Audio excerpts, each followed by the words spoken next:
están, hermanos? Dios les bendiga. Es una bendición y un gusto poder estar otra vez con ustedes a través de este medio.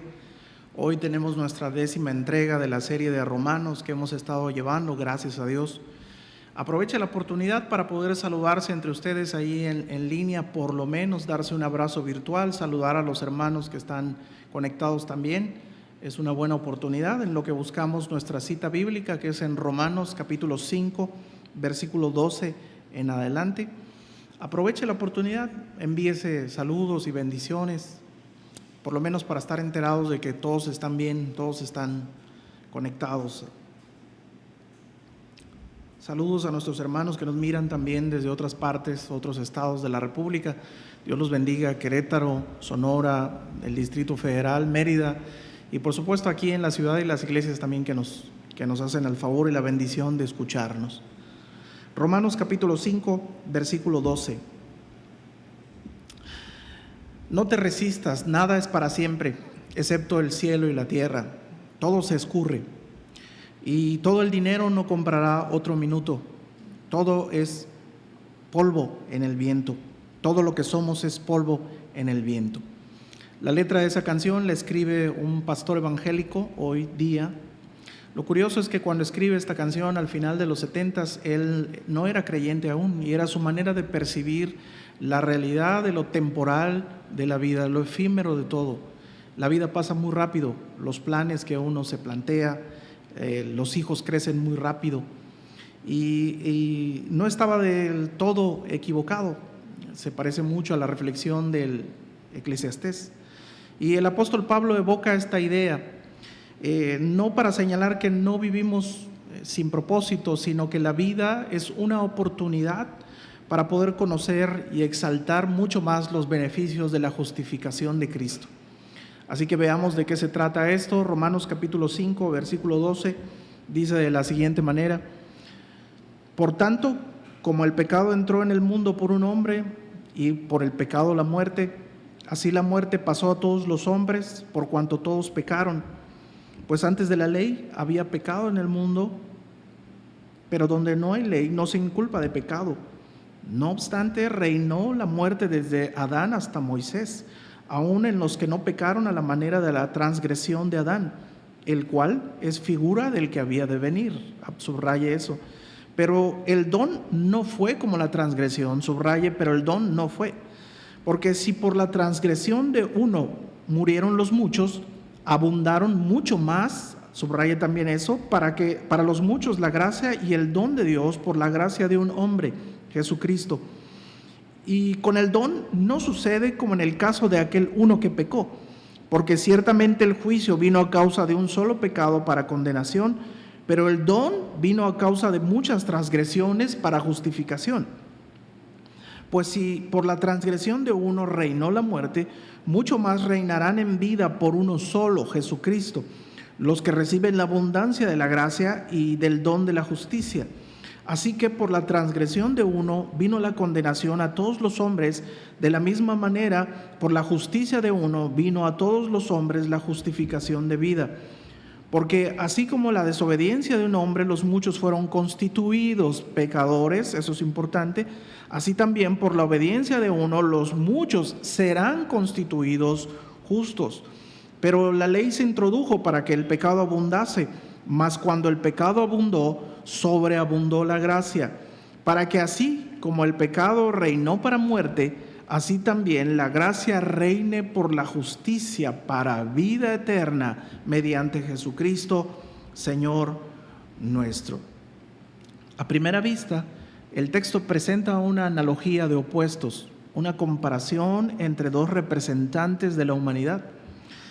Adán, como señala el mismo texto, figura del que había de venir, y a Cristo Jesús, el nuevo Adán. En teología esto se conoce como teología federal, y el texto también despliega algo interesante que vamos a mirar. Las consecuencias de la acción de uno solo afectan a muchos. La obediencia de uno solo otorga abundantes bendiciones para los muchos. ¿Cuál es la razón entonces por la que el apóstol menciona este tema en medio de la justificación y los beneficios de la justificación que vimos en la clase anterior.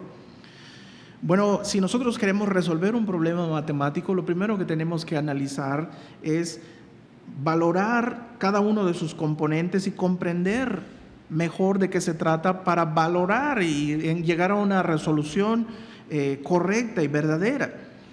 Lo mismo sucede cuando se estudia un virus nuevo, como ahora. Primero se tiene que estudiar la estructura del tal para poder contrarrestarlo con una vacuna. Para conocer lo grave de una enfermedad, primero se tiene que hacer el diagnóstico, el análisis, para poder intervenir correctamente con los medicamentos necesarios.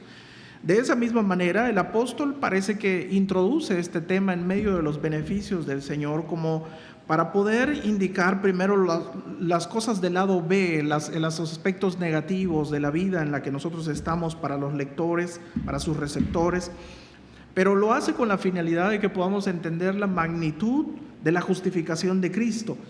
Entender estas implicaciones tiene mucho que ver en nuestra vida cotidiana, en el matrimonio, en el trabajo, la educación de los hijos, la política. Además, poder percibir lo que está tratando de decir en ese texto nos evita de cometer el doble pecado de despreciar y dos, de evaluar la justificación de Dios. La frase de por uno pagan todos y pagan justos por pecadores es muy conocida entre nosotros. Pero en realidad lo que está tratando de señalar es que si bien hay acciones individuales, no así hay solamente consecuencias individuales. De una u otra forma, las decisiones que toma uno siempre afectan colectivamente a los demás. Cuando ocurre un matrimonio, esas decisiones no solamente afectan a los cónyuges, afectan también, para bien o para mal, a las futuras familias. Cuando desgraciadamente ocurre un divorcio, el divorcio no solo deja heridas en los cónyuges, en su fracturada relación, sino que también afecta terriblemente a los hijos. Pero en las decisiones positivas también de la vida, como aceptar a Cristo, estas también tienen implicaciones colectivas. Todos los demás son beneficiados en eso. Y esta es la primera idea que repite reiteradamente y que tenemos que observar en el texto el apóstol. Porque la reiteración de uno por muchos, las consecuencias, las acciones de uno tienen consecuencias para muchos, la obediencia de uno tiene consecuencias para muchos, aparece en el versículo 12, versículo 15, 16, 17, 18 y 19. En cada una de ellas se hace una comparación. La primera comparación que se hace es la del primer hombre que habitó en la tierra, Adán, como la sombra o la figura de lo que había de venir. Este hecho histórico que toma el apóstol no deja lugar a alegorías, como piensan algunos cuando están predicando, para utilizar simbolismos para la serpiente, los hombres, la tierra, etcétera, etcétera. No deja lugar a eso. En realidad él toma por sentado que esto fue un hecho histórico por las implicaciones y las consecuencias que ésta tiene, y lo vamos a ver. Adán, para Pablo, no solo era el hombre histórico, sino él representaba lo que significa su nombre, humanidad, rojizo, hecho del polvo y de la tierra. Y Adán es la figura representativa de la humanidad. En sus lomos, en su simiente, en sus futuros generaciones, él representa a toda y contiene a toda la raza humana, porque de una sola sangre provenimos todos, dice Hechos. Una de sus acciones, evidentemente, que el Señor le había comentado que no hiciera, tiene y no cumplió, tiene consecuencias devastadoras en sus generaciones posteriores. La única restricción verbal que el Señor le había puesto a Adán era en Génesis 2:16: de todo árbol del huerto puedes comer, pero del árbol de la ciencia del bien y el mal no comerás, porque el día que de él comieres ciertamente morirás. Aunque objetivamente él no fue el que desobedeció primero, sino su mujer, ya eran una sola carne. Entonces él era depositario de esa encomienda y él participa de esa desobediencia de forma consciente. No fue un niño. En realidad no lo convenció el diablo, lo convenció la mujer. Pero esa sola acción, elegir desobedecer, tiene implicaciones bastante devastadoras para la humanidad. La primera consecuencia devastadora es que el origen y la manifestación del pecado entra en primera instancia a la humanidad. Esto no quiere decir que Adán sea el origen del pecado, porque lo que señala la Escritura es que el diablo es el origen del pecado, como dice 1 Juan 3:8, el que practica el pecado es del diablo, porque el diablo peca desde el principio. El pecado se origina en el diablo. Lo que ocurre aquí es que el pecado se manifiesta, se experimenta, se siente, se carga en el hombre en esta primera desobediencia. La segunda consecuencia negativa que trae una sola acción y que afecta a toda la humanidad es lo que señala el apóstol diciendo que la muerte entró al mundo por el pecado. Es evidente, es consecuencia, la paga del pecado es muerte, dice Romanos 6:23 en el siguiente capítulo. Dios le advirtió a Adán que si cometía esa desobediencia ciertamente moriría, tanto en hebreo mut como thanatos en griego. La imagen que evoca es de separación, es de muerte en este caso. Lo que ocurre aquí es una separación en tres aspectos. Como habíamos visto antes, la primera separación que ocurre es que Adán no pierde la vida de inmediato, pero empieza a detonar el tic-tac del otro nombre de la muerte que se llama tiempo. Y a partir de eso, el desgaste en su físico, el desgaste en la naturaleza, el desgaste en todo lo que está creado empieza a correr.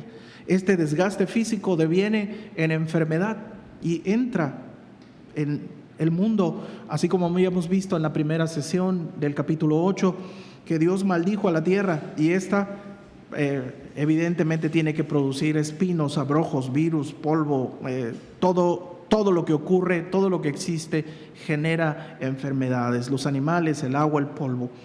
También este pecado originó la entrada de la muerte y sus ayudantes, la enfermedad y el dolor.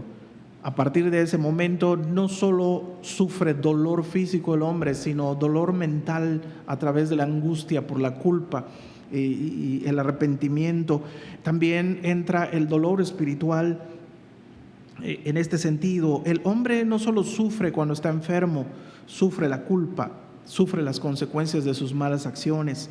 Y el dolor, el tiempo y la enfermedad, tarde o temprano devienen en la muerte física. También la otra consecuencia de la separación, que es llamada muerte, es la muerte espiritual. Existió a partir de ese momento una separación entre Dios y Adán y el hombre, y la naturaleza perversa del hombre dio su origen. El pecado cambió esa naturaleza de inocencia moral y pasó a un estado de pecado innato en el hombre. La vergüenza, la culpa, el egoísmo nació y derivó en maldad en el hombre. Esto se vio reflejado, como hemos visto en otras ocasiones, en su vestido. El hombre ahora ya no se acerca a Dios con confianza, tiene temor del ser luminoso, dicen los filósofos, y lo que intentó hacer es cubrirse porque sentía culpa, sentía vergüenza. El vestido además indica que el hombre dejó de pensar en los demás y pensó en sí mismo, se vio desnudo, se vio endeble ante algo. Entonces la ropa es un símbolo tanto de juicio como de esperanza, porque Dios tuvo que intervenir para tapar esa dignidad caída que habíamos tenido. La ropa simboliza cuando la usamos una dignidad caída, pero Dios interviene teniendo que sacrificar a alguien que iba a ser una figura de lo que iba a ser más adelante el sacrificio de Cristo, para crear una ropa con ellos como un símbolo de esperanza y de redención futura. Entonces la ropa, si bien representa nuestra caída, también representa en este sentido la esperanza de Cristo, para donde la culpa, la vergüenza serán erradicadas para siempre. Esta perspectiva de la separación espiritual que nosotros tenemos como seres humanos es distinta al pensamiento humanista que hoy predomina en nuestra sociedad. Porque desde el día de Adán hasta hoy, el último bebé que vaya naciendo, llevamos en nuestra sangre. Y no es que en la sangre se transmita el pecado, sino es algo que se imputa, se carga, se pone sobre los hombros de alguien. Y por eso compartimos todos esa tendencia al mal, ese egoísmo innato reflejado en la maldad, en buscar nuestro propio beneficio. Si bien hoy decimos con el humanismo que el hombre progresa tecnológicamente, industrialmente, económicamente, Todo lo que toca lo echa a perder por el egoísmo que tiene, todo lo destruye por esa naturaleza innata del pecado. El hombre no es bueno por naturaleza, como dice Rousseau y utiliza a nuestro presidente constantemente. No es ese buen salvaje que tiene que fingir a través de la cortesía y que la riqueza y el poder lo han pervertido.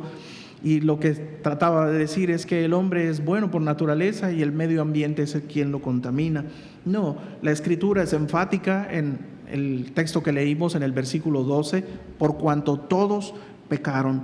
La raza humana estaba representada, como les decía, en los lomos de Adán, y por ello nacemos con esa inclinación siempre derivada a la maldad, una especie de muerte espiritual en los seres humanos. Efesios capítulo 2, versículo 1 dice: y nos dio vida a nosotros cuando estábamos muertos en nuestros delitos y pecados, en los cuales estuvimos en otro tiempo. Es decir, estábamos vivos físicamente, pero existía una muerte espiritual, una incapacidad de poder relacionarnos con Dios y una incapacidad de poder hacer las cosas correctamente. Por más que quisiéramos humanamente hacerlo, no podíamos. Somos incapaces de eso.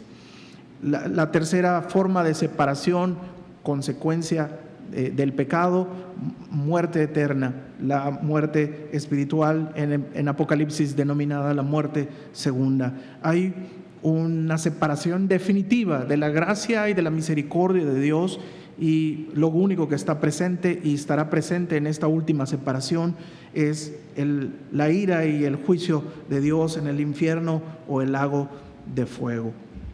Entonces, la gente durante toda la época de la humanidad, los filósofos y la gente del vulgo han tratado de minorizar este concepto al afirmar que no puede ser que seamos pecadores originalmente.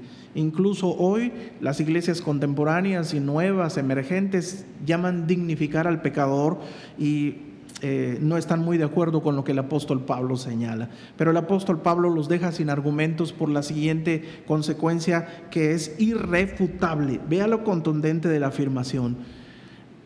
Podemos entender que todos somos pecadores porque todos somos mortales. Todos sufrimos las consecuencias de la acción de Adán porque todos somos mortales. Quizás algunos puedan refutar y decir: el pecado no existe y yo no soy pecador, dijeran las iglesias emergentes ahora.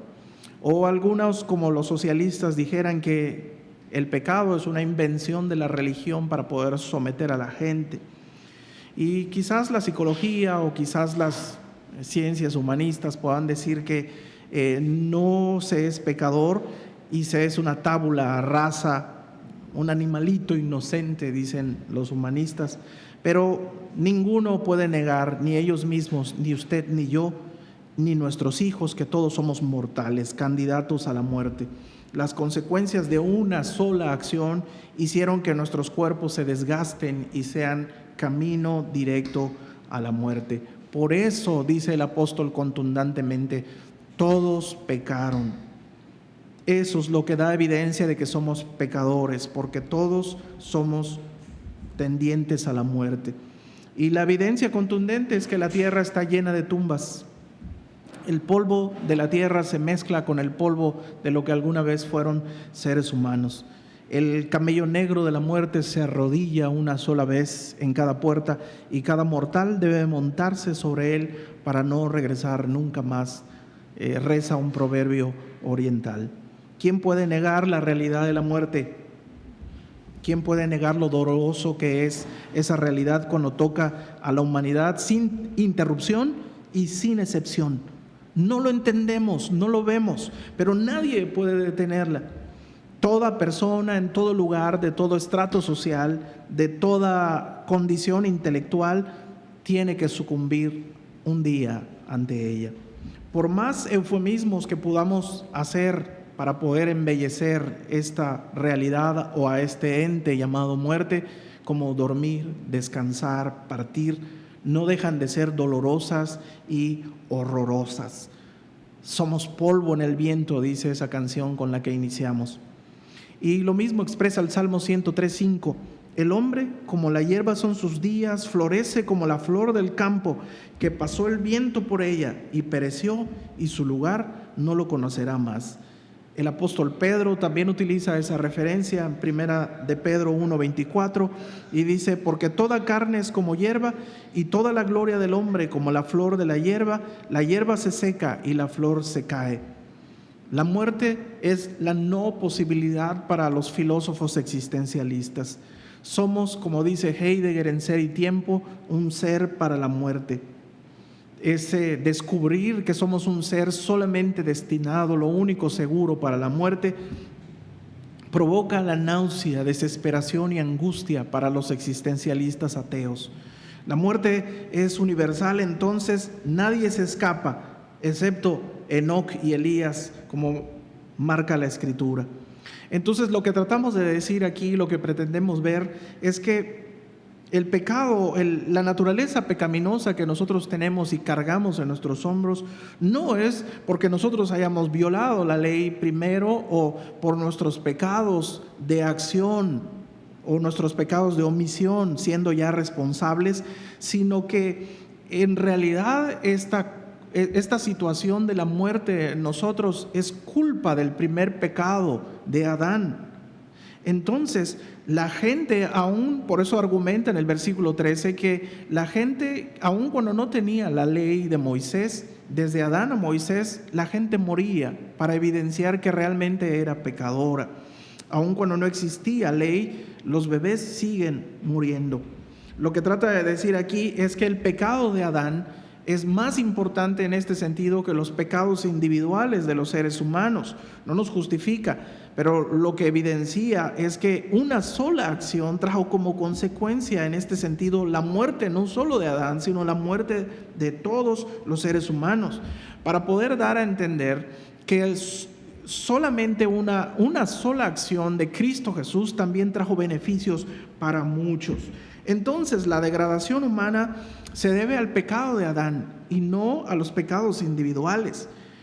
Por ese pecado, esa transgresión, Dios trajo juicio y condenación. Ese juicio es la muerte. Entonces, ese juicio de la muerte es la que Dios imputa y carga sobre nosotros y nuestra unión con Él. Por eso, queridos hermanos, por más obras buenas o buenas intenciones que tengamos como humanos, no podemos quitar ese pecado original, porque es un pecado que no cometimos, que cometió Adán, pero que nos es impuesto, y nuestra propia naturaleza da evidencia y estamos sujetos a eso porque morimos. Un ser humano entonces no se convierte en un pecador por los pecados que comete, no se convierte en mentiroso porque dice una mentira, sino porque dice Romanos capítulo 1, su corazón está lleno de engaño y su boca está llena de violencia. Es decir, un hombre tampoco se convierte realmente en homicida porque mata a alguien, sino porque desde su corazón ya es homicida, como decía Jesucristo, ya odia, ya guarda rencor. Por eso necesitamos ser liberados de esta naturaleza pecaminosa que nos es impuesta. Y nuestra culpa que nos relaciona con Adán y los pecados inevitables que vienen después de esta naturaleza también necesitan redención. Por uno pagan todos. El pecado que cometió Adán nos afectó a todos, pero no es el fin de la historia, porque el apóstol ahora utiliza la analogía del otro representante federal, Cristo Jesús, pero no hace solamente esta comparación para igualarlos. Lo que ocupa más aquí el apóstol es que ocupa esta analogía para que lo que hace Cristo y un solo acto de obediencia supere, sobreabunde, se exalte sobre esta acción que cometió Adán. Lo primero que vemos aquí es que este hombre tiene las mismas condiciones. Este nuevo Adán es de sangre y carne, un nuevo representante. Y vea que los beneficios que ocurren de esta sola acción tienen un sentido superior por las expresiones de mucho más, abundaron. La acción de Cristo es mucho mejor y además se encarga de señalar algo muy importante. Estos beneficios son un don. son un regalo, es un carisma. En el caso de Adán, realmente merecíamos la muerte, merecíamos sufrir esas consecuencias. Pero con la acción justa de Cristo, el apóstol lo llama por lo menos 5 veces reiteradas, lo llama don, un regalo que no merecemos, que tú y yo no merecemos. Sin embargo, lo hace para dar por sentado que es algo superior, supera todo lo antes visto. Y es superior la acción de Cristo, su obediencia, porque es mucho más eficaz. Es decir, versículo 15 dice, el don no fue como la transgresión, porque si por la transgresión de aquel uno murieron los muchos, abundaron mucho más para los muchos la gracia y el don de Dios por la gracia de un hombre, Jesucristo. Entonces, en este sentido, también es reiterado en su primera carta a los Corintios, capítulo 15, 45. Así también está escrito: fue hecho el primer hombre Adán, alma viviente, y el postrer Adán, espíritu vivificante. Mas lo espiritual no es primero, sino lo animal, luego lo espiritual. El primer hombre es de la tierra, terrenal; el segundo hombre, que es del Señor, es del cielo.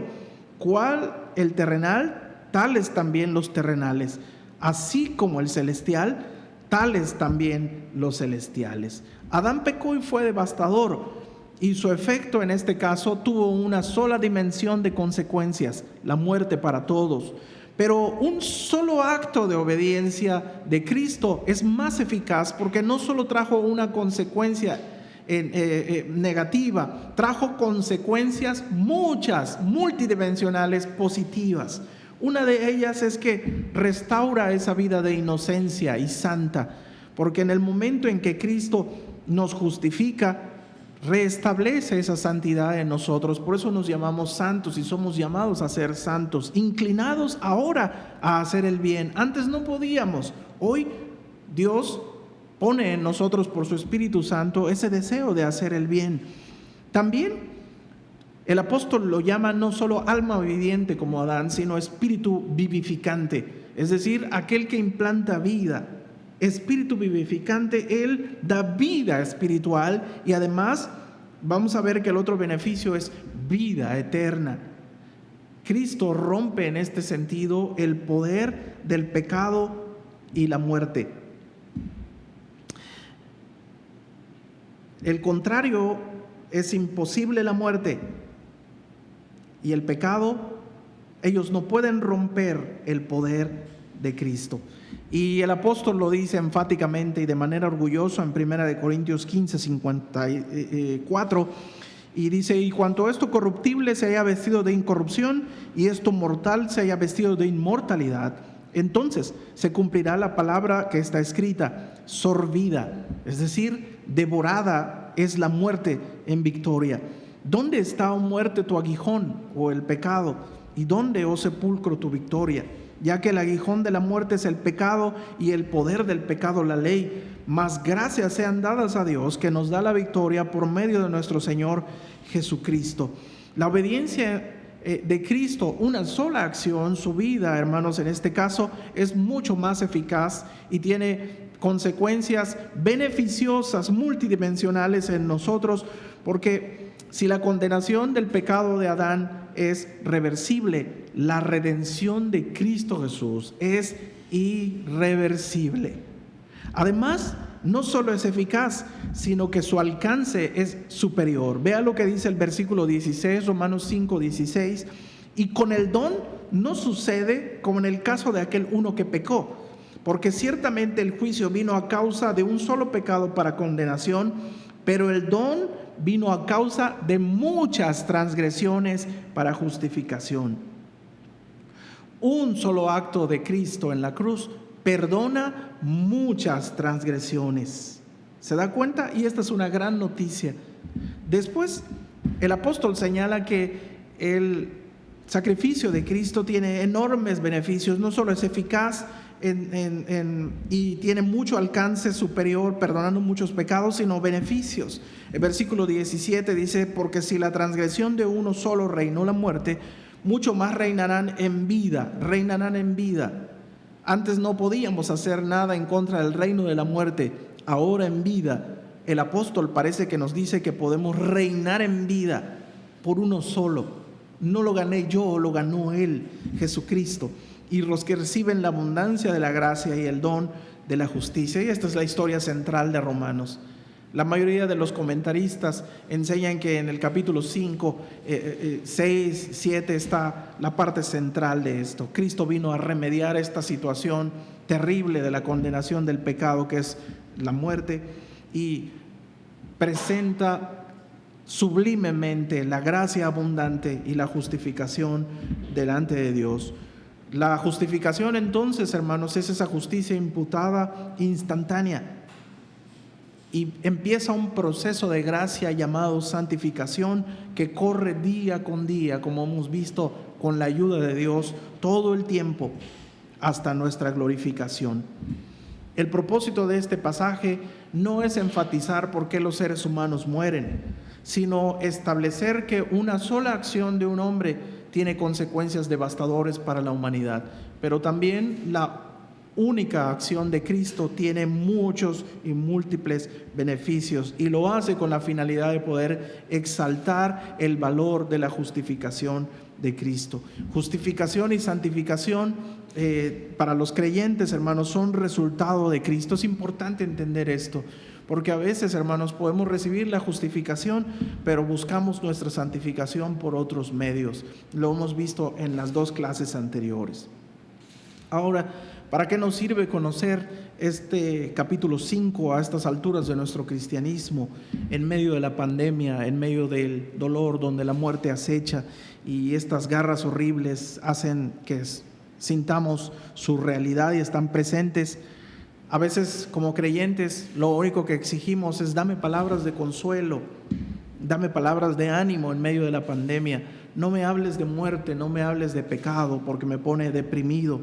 ¿Se acuerda que dijimos que la intención del apóstol Pablo al tratar este tema en medio de los beneficios de la justificación que vimos en el capítulo 5, versículo 1 al 11, lo hace con la finalidad no de exaltar la cuestión de la muerte, sino para exaltar y valorar mucho más el tremendo progreso, la superabundante gracia, el superabundante perdón, paciencia de Dios como consecuencias de la justificación en Cristo.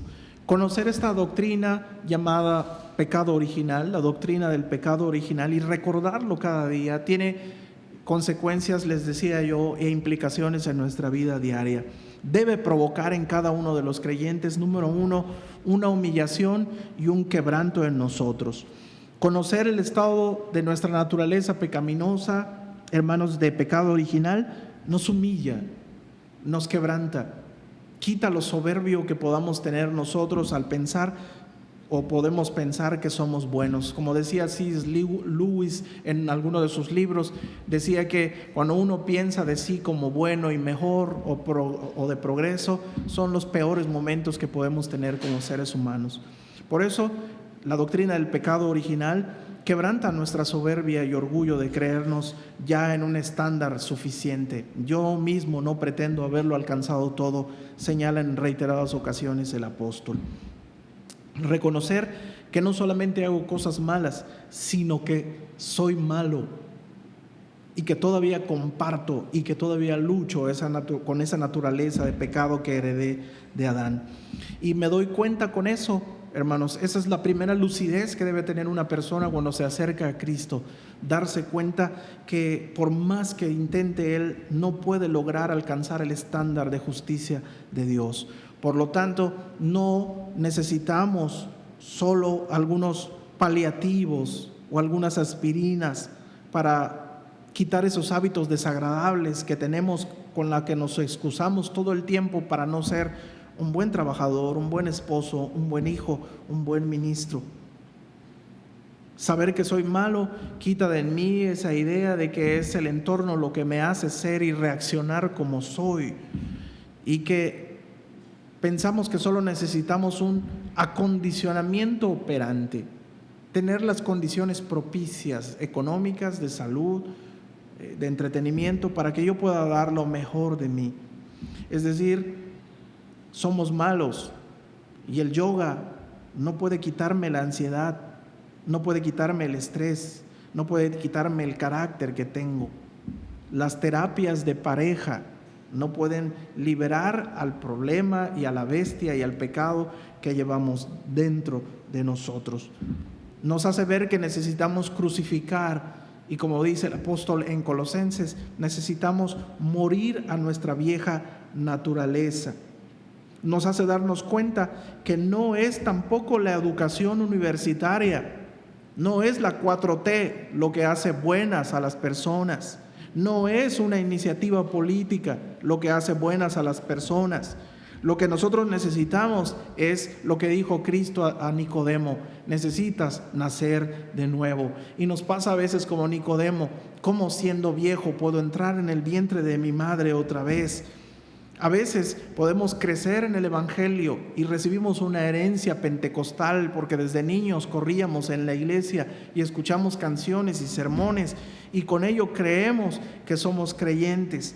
Pero la vida, hermanos, del creyente, o la vida malvada que tenemos, no se compone teniendo un poco de tiempo.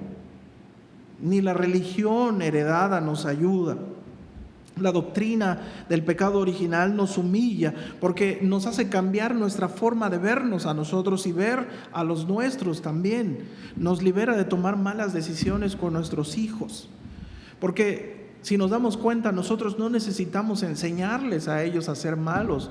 Ellos lo aprenden solos por la naturaleza que tienen, por su filiación con su padre Adán. ¿Por qué es hijo de Adán? También nos apura conocer esta doctrina del pecado original porque nos hace sentir la urgencia de que nuestros hijos no solo necesitan ser lo mejor que puedan en la vida académicamente, buscar tener imagen y fama y gastarnos horas, porque penosamente gastamos muchas horas en que ellos necesitan nuestro cuidado y nuestras cosas para poder darles un mejor futuro únicamente aquí. Pero no nos surgimos para darnos cuenta que ellos necesitan nacer de nuevo.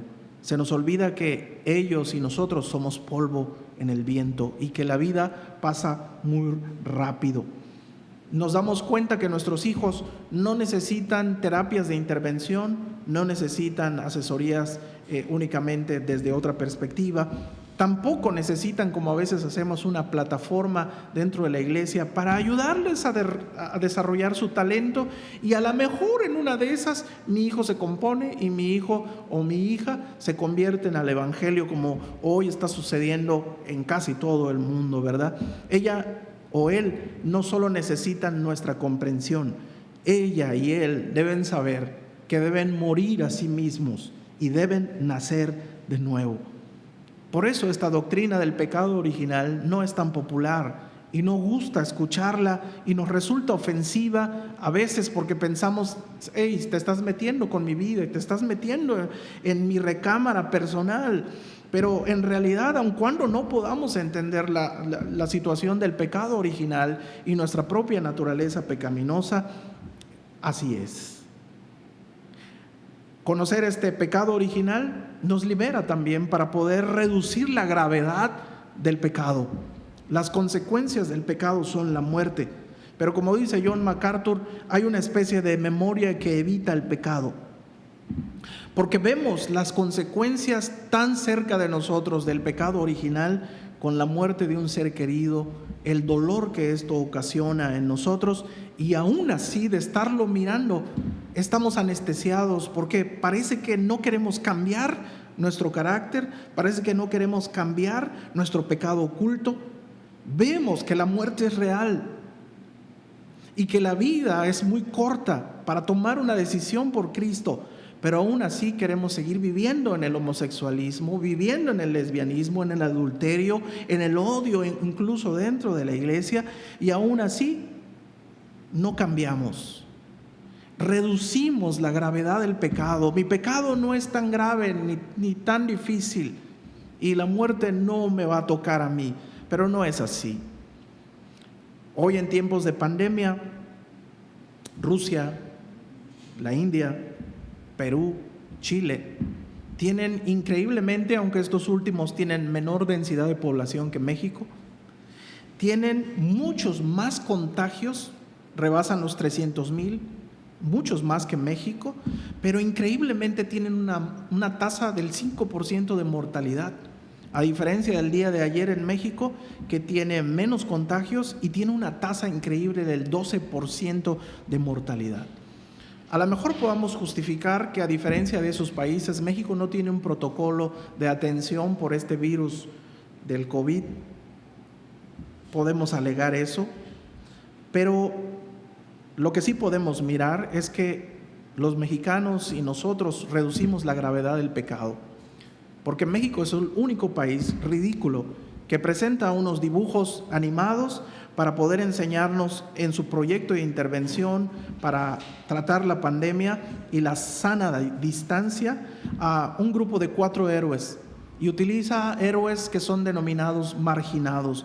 Y uno de esos héroes que utilizan para poder decir los semáforos que están utilizando se denomina héroe queer, porque toman a la comunidad LGBTQ más y más no sé qué como ejemplo para poder ser emulado y seguido en este proyecto de intervención de México. En México vemos la tormenta, vemos la muerte cerca, cada vez mucho más de personas cercanas, familiares, y no nos arrodillamos porque reducimos la gravedad del pecado. ¿Cuánta gente, les digo y les repito, está perdiendo a alguien, un ser querido, pero aún así no reconsideran su actitud soberbia, sobrada, no ante la gente, ante Dios? Y lo increíble es que aún como cristianos seguimos teniendo esa actitud negativa porque no queremos cambiar y no podemos y ni queremos pedir perdón. Tenemos esta memoria anestesiada del pecado porque somos como el faraón, que necesitan pasar no un coronavirus, 10 plagas, y tener entre sus brazos a su hijo primogénito para que en un momento de lucidez él pueda decir, pueden irse. Pero fue tan instantáneo ese momento de lucidez que en un instante él decide perseguir a todos y regresar al mismo de siempre con su actitud de soberbia y de odio. El hombre no puede cambiar por sí mismo. A veces también somos como el rico tonto de la parábola del Señor en Lucas, que planea su vida material para poder enriquecerse y tener 2 o 3 vacaciones al año, y enfatiza terriblemente eso, y no es malo planearlo. Lo malo que señala la parábola es que podamos considerar nuestra vida sin considerar que lo único seguro es la muerte, y nunca nos acordamos que somos polvo en el viento. Dios por eso lo llama necio. Esta noche vienen a pedirme tu alma para lo único que no te preparaste. Te preparaste en riqueza, te preparaste académicamente, te preparaste en el fútbol, te preparaste en todo, pero no te preparaste para tener un encuentro con Cristo y que Él te dé el beneficio que ha ganado en la cruz del Calvario.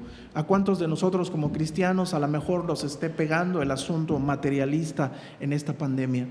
Que no nos mueve el asunto del pecado y reconsiderar nuestras actitudes y nuestra condición ante Dios, sino lo que nos preocupa es que nos está afectando más en nuestra imagen social, en nuestras cosas que podemos adquirir, en nuestras vacaciones planeadas en este año. Ya no las vamos a poder tener. Eso solo son evidencias de que tenemos una memoria anestesiada por el pecado. ¿De qué sirve entonces estudiar sobre el pecado original de Romanos capítulo 5? Debe provocar en nosotros gratitud. Romanos capítulo 6, 17, que sigue siendo este mismo contexto, dice: pero gracias a Dios, que aunque eran esclavos del pecado, han obedecido de corazón a aquella forma de doctrina a la cual fueron entregados.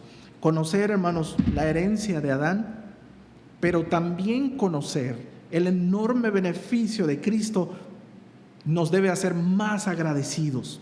Por eso el apóstol enfatiza esto.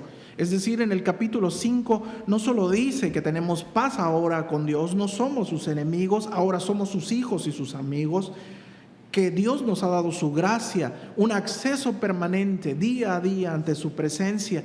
No solo eso, nos otorga esperanza en medio de la tribulación, una esperanza que está garantizada por el amor de Dios derramado en nuestros corazones, y ahora se encarga de exaltar de forma tajante lo superior que es el beneficio de Cristo.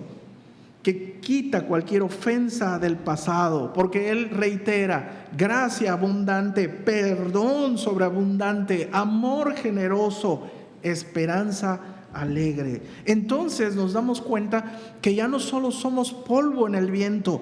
Romanos 5:21 dice: el pecado reinó por medio de la muerte, pero ahora el generoso amor de Dios reina, aprobándonos por medio de nuestro Señor Jesucristo y dándonos vida eterna. Hermanos queridos, Cristo venció la muerte y el reloj, el tic-tac de la muerte retrocedió y empieza a retroceder, y un día será vida eterna. Esa es la esperanza gloriosa que nosotros tenemos. Es la esperanza gloriosa para aquellos que se han adelantado ante su presencia, y para nosotros los que estamos vivos. Entonces, el tercer aspecto de beneficio que tiene conocer Romanos capítulo 5 en el pecado original es que nos ayuda a tener templanza, a ser más templados. Entender lo universal del pecado es poder entender por qué pasamos por la pandemia y aún la muerte. Lo vimos en el capítulo 8 de Romanos. Hay dolor, enfermedad y muerte como consecuencias del pecado de Adán, y la humanidad no necesita un paliativo para mejorarse, necesita la cura que se llama Cristo Jesús. No para evitar la muerte en algunos, y en algunos serán transformados, dice la Escritura, sino para recibir el beneficio grandioso de la vida eterna, donde no hay muerte segunda. Por eso aún día los cristianos aún sufrimos. Algunos cristianos dentro de nuestra comunidad se enferman porque somos mortales, y no podemos olvidar que la tasa de mortalidad para todos los hijos de Adán es del 100%. Todo el que nace deviene a la muerte. La pregunta es ¿cuándo? Pero no está todo acabado ahí, porque lo que el apóstol señala aquí es que el reino de Cristo es vida, y él señala ahora: reinaremos en Cristo. La muerte es segura, sí, pero el reinado y la vida eterna de Cristo es mucho más segura, porque Cristo ha vencido la muerte. Si a estas alturas aún usted todavía se está preguntando ¿de qué me sirve Romanos 5 para la práctica de la vida diaria y entender que somos pecadores? Esa forma de pensamiento solo evidencia que aún somos más pecadores, porque sin darnos cuenta estamos cometiendo un doble pecado. Hay un pecado detrás del pecado, y el primer pecado que cometemos cuando pensamos que leer el capítulo 5 de Romanos no tiene nada que ver con nosotros hoy en este día, es cometer el mismo pecado que cometió David. Cuando David pecó en adulterio, asesinato y mentira, esos fueron las consecuencias de un pecado previo y mucho más grave. Son pecados estos, por supuesto, pero David cometió uno anterior. Y segundo de Samuel, capítulo 12, versículo 9, en labios del profeta Natán, señala el pecado que cometió. Número 1 dice: ¿por qué tuviste en poco la palabra de Dios, haciendo lo malo delante de sus ojos? A Urías Eteo heriste a espada. Primero mataste, pero lo que ocurrió cuando lo mataste es que primero ya habías tenido en poco la palabra de Dios. Después en el versículo 10 dice: por lo cual ahora no se apartará jamás de tu casa la espada, por cuanto me menospreciaste y tomaste la mujer de Urías Eteo. Es decir, el pecado de adulterio solo es consecuencia de haber menospreciado a Dios. Menospreciar a Dios es hacerlo menos en comparación de otra cosa. El adulterio le resultó mucho más fructífero y mucho más placentero, y con ello desvalorizó a Dios. A veces cuando leemos la Biblia como Romanos capítulo 5 y no le encontramos ninguna aplicación a nuestra vida, con ello lo consideramos innecesario. Y a veces muchas de las cosas que nos pasan es resultado de nuestra intransigencia y nuestra negligencia, pero porque despreciamos la palabra de Dios, porque a veces leemos la Biblia solo buscando encontrar las promesas de Dios para mi vida. Y a veces compramos Biblias o ocupamos estudios, pero solo que hablen de las promesas de Dios, las cosas que me benefician a mí, pero no quiero ver las otras cosas que señala la Biblia. Lo que ocurre con la Escritura es que cuando yo leo la Escritura, encuentro y veo quién es Él, y lo conozco en sus perfecciones, y logro asombrarme cada vez más en sus perfecciones, y lo extraordinario que dejó su justificación en mi vida. Pero también cuando leo la Escritura, en ella descubro quién soy yo, cuán pecador soy y que no debo confiar en mí mismo. Entonces, el primer pecado que cometemos de estos dos cuando no consideramos la importancia de la Escritura es que lo menospreciamos a Él, despreciamos su palabra y lo menospreciamos a Él. El segundo pecado que cometemos en este sentido es la ignorancia, y eso nos hace ser intolerantes con los demás. Entender mi naturaleza pecaminosa con la que lucho todos los días, como dice Gálatas. Siempre traten de ayudar a los demás considerándote a ti mismo, no sea que tú también caigas, porque eres también hijo de Adán. Entonces nos ayuda a no poder juzgar de más a los demás, a nuestro prójimo, sino entender que Él, como yo, como mis hijos, como todos los líderes, somos pecadores redimidos. Hay un libro que escribe Paul David Tripp para matrimonios que se llama ¿Qué estabas esperando? Y él señala en ese libro que cometemos un error el día de nuestra boda, los matrimonios, casándonos teniendo falsas expectativas del otro. Creemos que la persona que está frente a nosotros es doña perfecta, y también ella, por el amor y el enamoramiento, cree que se está casando con don perfecto. Pero conforme pasa el tiempo y los años, la realidad va dando evidencia de que en realidad no se casó con doña perfecta. Se casó con doña Bárbara, de la novela de Rómulo los Gallegos. Y usted no es un Santos Luzardo para nada. Entonces cada uno de ellos empieza a reclamarse. Tú no eras así, has cambiado mucho. Mentira, si era así, siempre fue así. Y hoy día lucha porque entiende su naturaleza pecaminosa.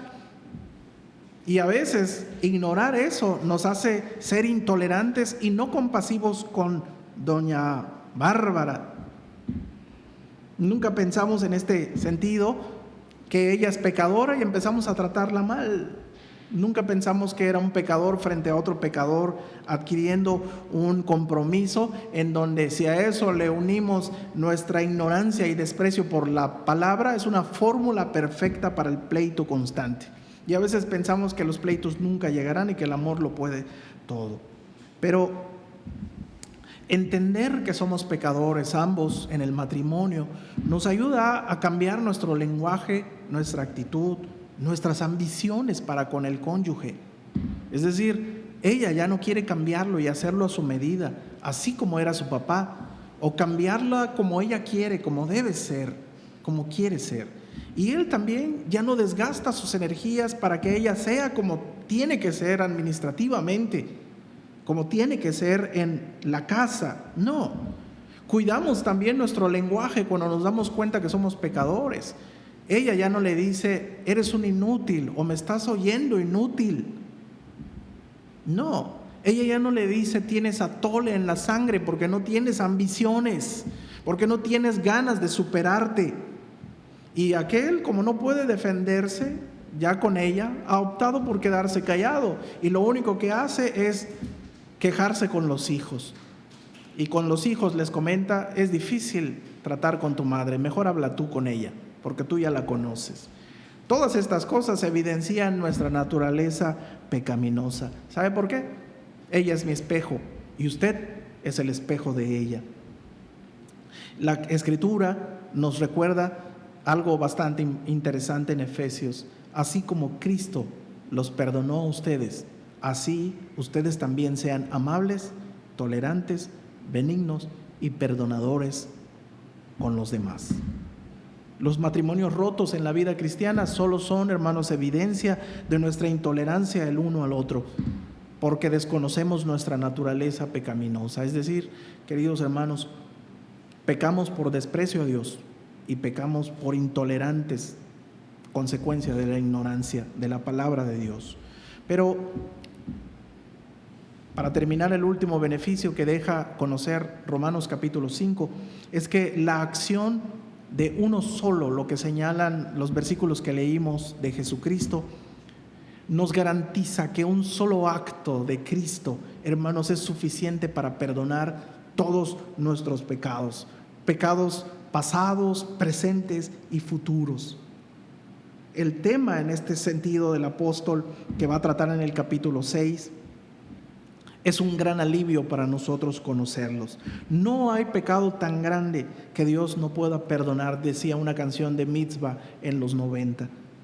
Y cuántas veces el acusador, que así se llama y se traduce Satanás, viene a susurrar a los oídos de los creyentes, a nuestros oídos, los pecados del pasado, y los creemos. He conocido a lo largo de todo este tiempo creyentes que todavía tienen determinados momentos de crisis y depresión porque recuerdan su vida pasada. Algunos de nosotros fuimos rescatados de pecados horribles y de pecados inconfesables. Algunos vienen de traiciones, pérdidas de familias, 1, 2, 3 matrimonios rotos. Algunos otros tuvieron que pasar por las tremendas y dolorosas sendas de la vida sexual que van desde el homosexualismo hasta el bestialismo, incesto, todo ese tipo de cosas. Algunos vienen de un pasado perseguido, de una etapa de fraude, de ser ladrones, de tener una mala imagen empresarial, etcétera, etcétera. Pero lo grandioso y esperanzador de todo esto es que el apóstol señala que un solo sacrificio de Cristo es suficiente para perdonar muchas transgresiones, no solo la de Adán y arreglar el problema de Adán, sino arreglar todos los pecados de acción y omisión que cometamos. Entonces, en este sentido, la obediencia de Cristo, hermanos, y la propiciación de Él, recibiendo la culpa y el castigo de nuestra culpa, saldaron esa cuenta delante de Dios. Un solo acto de obediencia para siempre, jamás. Y el énfasis desmedido del apóstol es mucho más.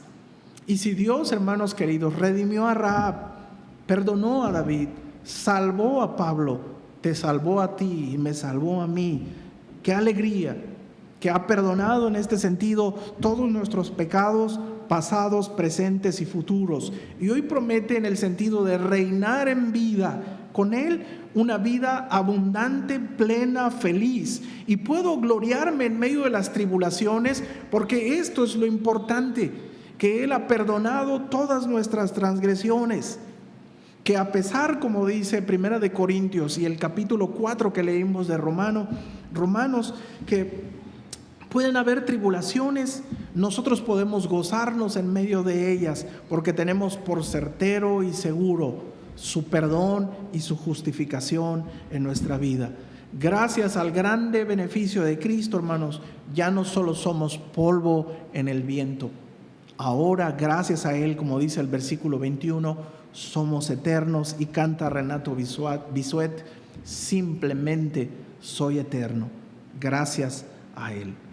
Entonces, queridos hermanos, los beneficios de conocer acerca del pecado original tienen que ver con que nosotros tenemos que ser humildes, estar derrotados, quebrantados todo el tiempo delante de Dios para reconocer nuestra naturaleza y filiación con Adán, reconocer que no podemos reducir la gravedad del pecado, debe provocar alabanzas en nosotros, y las ha provocado, es lo que dice Apocalipsis y reitera el apóstol en muchas ocasiones.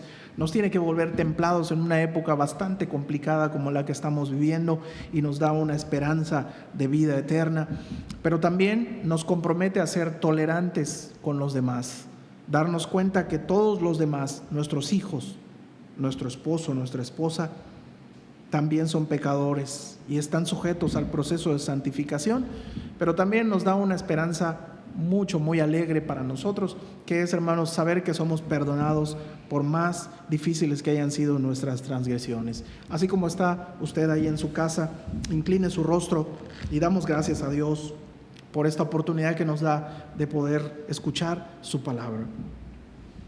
Señor, muchas gracias. Qué extraordinario eres tú. Y por el contrario, qué simple soy yo cuando leo tu palabra.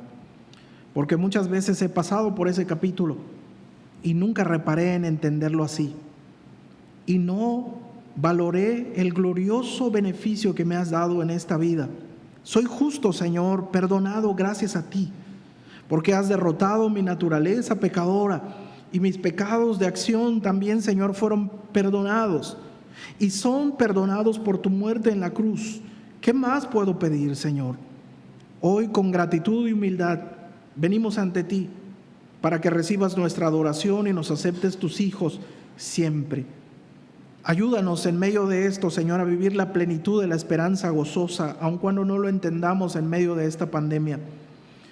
Cuando la muerte acecha o el dolor, Señor, también acechan. Cuando la carencia económica también, Señor, se quiere hacer presente. Saber, Señor, que tú consuelas nuestra vida porque tienes el control soberano y que no solo somos ahora polvo en el viento, que no vivimos una vida simplemente a la deriva, Señor, y no provoca angustia, náusea y derrota en nosotros como los que no te conocen, sino que en este caso, Señor, nos hace ver que no somos un caso perdido, Señor, somos eternos gracias a ti.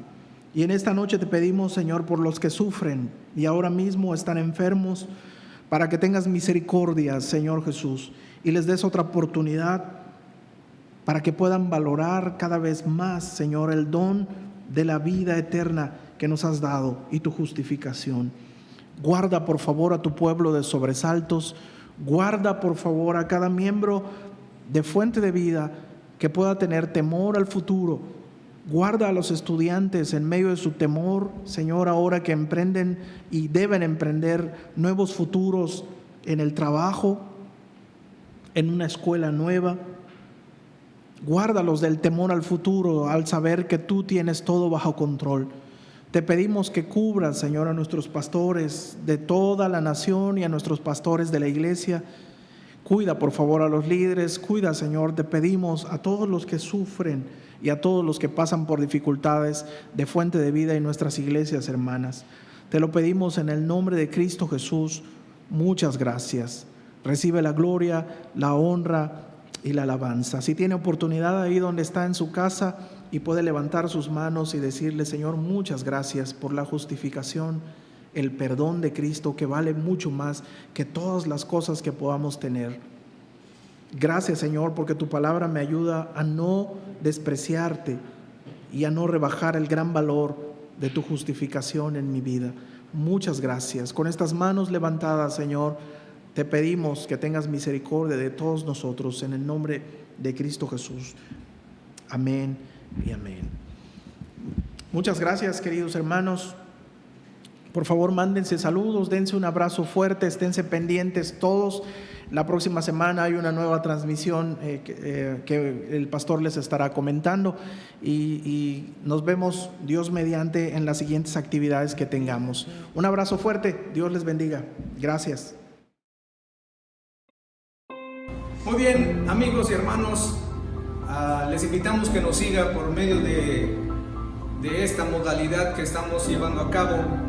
FDV Cancún es el YouTube donde usted nos puede encontrar.